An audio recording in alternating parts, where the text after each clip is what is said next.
Naannoon Oromiyaa qabeenya uumamaa fi namtolchee hedduu qabaachuun beekamti. Qabeenya gahaa qabaatus misoomsitee amma barbaadame fayyadamaa hin turre. Haroowwan kun keessattuu simbirroota baqatanii ardii Awurooppaa fi Eeshiyaa irraa kiiloomeetirii 8,000 ol dhufaniif iddoo wal hormaataa fi iddoo jireenyaati jechaadha.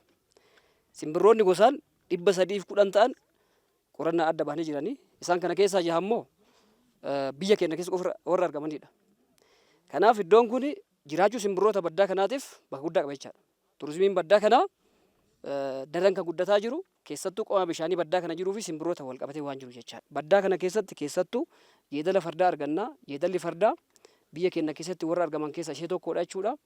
Isheen kun immoo daawwattoonni gara paarkii biyyoolessaa gaarreewwan Baalee innaa dhufan jalqabaaf sammuu isaaniitti kan dhufu maanni jeedala fardaati jechaadha. Kan sooratan tuqaa fi hantuuta gosa tuqaa fi hantuuta 47 ol ta'an baddaa Baalee keessatti argaman.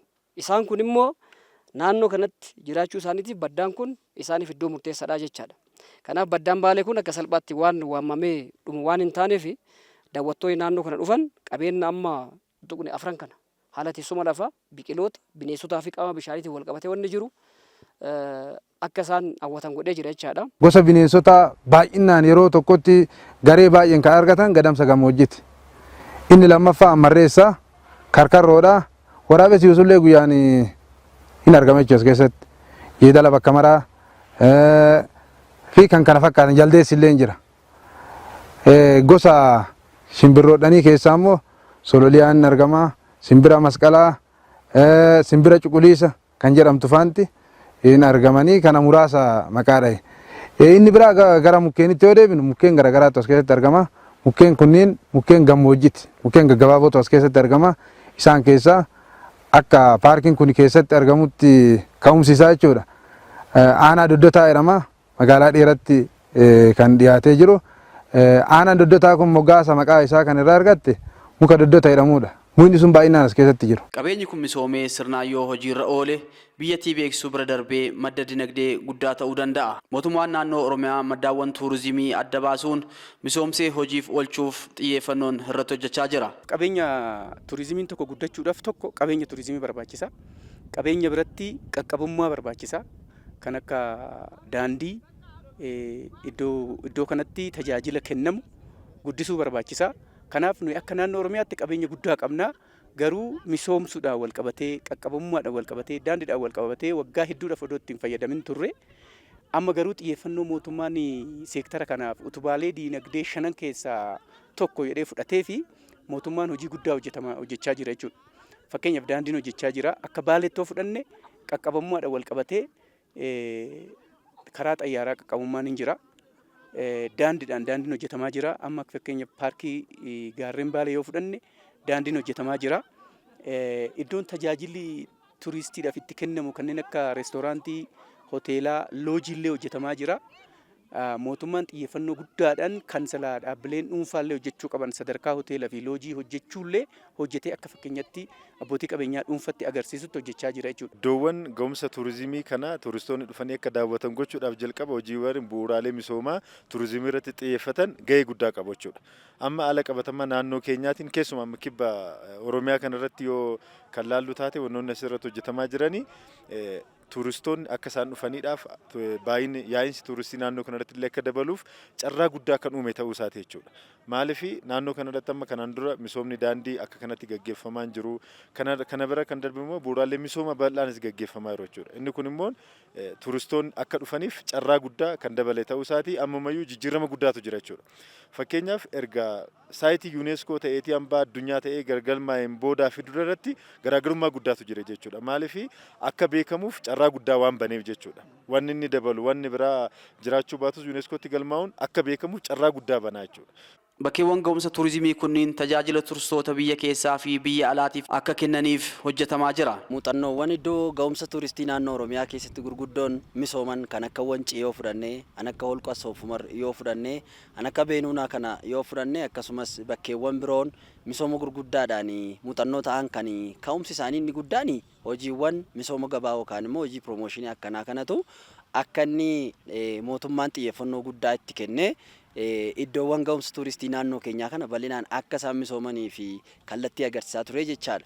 Kanaaf daawwannaawwan akkasii kun iddoowwan ga'umsa tuuristiin keenya akka yaadataman, akka argaman, ija yaa'insa tuuristii akka ta'an, ija xiyyeeffannoo mootummaa akka ta'anii fi hojiin keessattuu miidiyaadhaan deeggaramee hojiiwwan dhaabbilee piroomooshinii gurguddaadhaan akkasitti hojjetamu kuni mootummaan akka inni dammaqee naannoo hawwata tuuristii kana qaamoleen qindoominaas qophii guddaa taasisanii akka isaan misoomsaniif kallattiidhaa fi galtee guddaa kan ta'udha daawwannaan akkasii kun. Bakkeewwan argama turizimii kunniin yoo misooman galii guddaa biyyattiif buusuu danda'u. Biiroon Aadaa fi Turizimii Oromiyaas bakkeewwan kunniin akka beekamaniif irratti hojjechaa jira. Kaayyoon sagantaa kanaa waggaa waggaadhaan guyyaa turizimii addunyaa akka biirootti akka naannoo Oromiyaatti ni kabajna. Yeroo guyyaa turizimii addunyaa kana kabajnu qaamota qooda fudhattoota seektara kanaa hojjettoota biiroo caasaa sadarkaan jiru wajjin ta'uudhaan naannoo keenya godinaalee Oromiyaa adda addaa keessatti waggaa waggaadhaan kabajna jechuudha. Kanaaf bara kana godina Baaleetti wanni kabajnuuf yaa'insa turistii biyya keessaa keessattuu sochii daawwannaa turistii biyya keessaa jajjabeessuuf kakaasuuf daawwannaan biyya keessaa akka jajjabaatuuf hawaasni hubannoo akka argatuuf hawaasni naannoo kanaa qabeenyi guddaa waan as jiruu fi daawwannaa biyya keessaa jajjabeessuudhaaf galiin asirra akka argamuuf carraan hojii akka babal'atuuf kan kaayeffate jechuudha akka waliigalaatti kaayyoon sagantaa kanaa. Sagantaan akkanaa kun gaggeeffamuusaa jalqaba irratti qabeenya biyyi keenya qabdu naannoon keenya qabdu akka beeknuuf carraa guddaa bana jechuudha. Dabalataanis immoo beekuurra darbee naannoo kanatti potenshaala maalii qaba waan jedhu san giddugaleessa godhatamee tuuristoonni biyya alaatis ta'u biyya keessaafis bashannanaafis daawwannaadhaafis hojii qorannoo adda addaa dabalataan naannoo kanarratti gaggeeffamuufillee balbala kan banu ta'uu isaatii jechuudha. Bakkeewwan galmee yuuniskootti galmaa'an tokko tokkos misoomuu fi daawwatamuun bu'aa olaanaa buusaa jiru. Naannoon kun iddoo hambaalee yuuniskootti galmaan keessaa isa tokkodha jechuudha. Bakkeen nuti itti argamnu kuni paarkiin gaarreewwan baalee kuni yeroo ammaa kana yuuniskootti galmaa'ee jira jechuudha. Erga yuuniskootti galmaa'ee asitti xiyyeeffannoon inni argatee fi hojii misooma naannoo kanatti gaggeeffamaa jiru. Daawwattoonni illee gara kana dhufanii daawwatan baay'inaan dabalaa kan jiru ta'uu isaati jechuudha. Sagantaan kun illee kana giddu galeessa godhatee hambaa qabnu kana qabeenya asitti qabnu kana qabeenya uumamaa bal'aata asirra jira. Bineensonni adda addaa asirratti argamu, simbirroonni adda addaa asirratti argamu. Isarra kan darbe immoo qabeenya uumamaa mataasaa naannoo kanarratti kan argamu qilleensumti jiru mataasaa qabeenya guddaadha jechuudha. Inni kun biyya keenya addunyaa irratti beeksisuudhaaf carraa guddaa kan uumu ta'uu isaati jechuudha. Yeroo ammaa kanallee tuuristoonni biyyoota adda addaa irraa gara kana dhufanii kan daawwatan baay'ee ta'uu isaanii ragaa baay'ee ni agarsiisa jechuudha. Hojiiwwan misoomaa garaagaraallee naannoo kanarratti yeroo ammaa kana hojjetama. Turizimii irraa galii guddaatu argamaa jira. Akka biyyaattis akka naannoo keenyattis galii guddaatu argama. Daawwattoonni biyya keessas biyya alaas waggaa waggaadhaan dabalaa jira.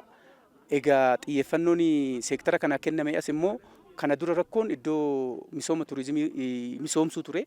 Misoomni turizimii maallaqa guddaa gaafata, kaapitaala guddaa gaafata. Mootummaan xiyyeeffannoo kennee kaapitaala guddaa ramadee eega misoomse as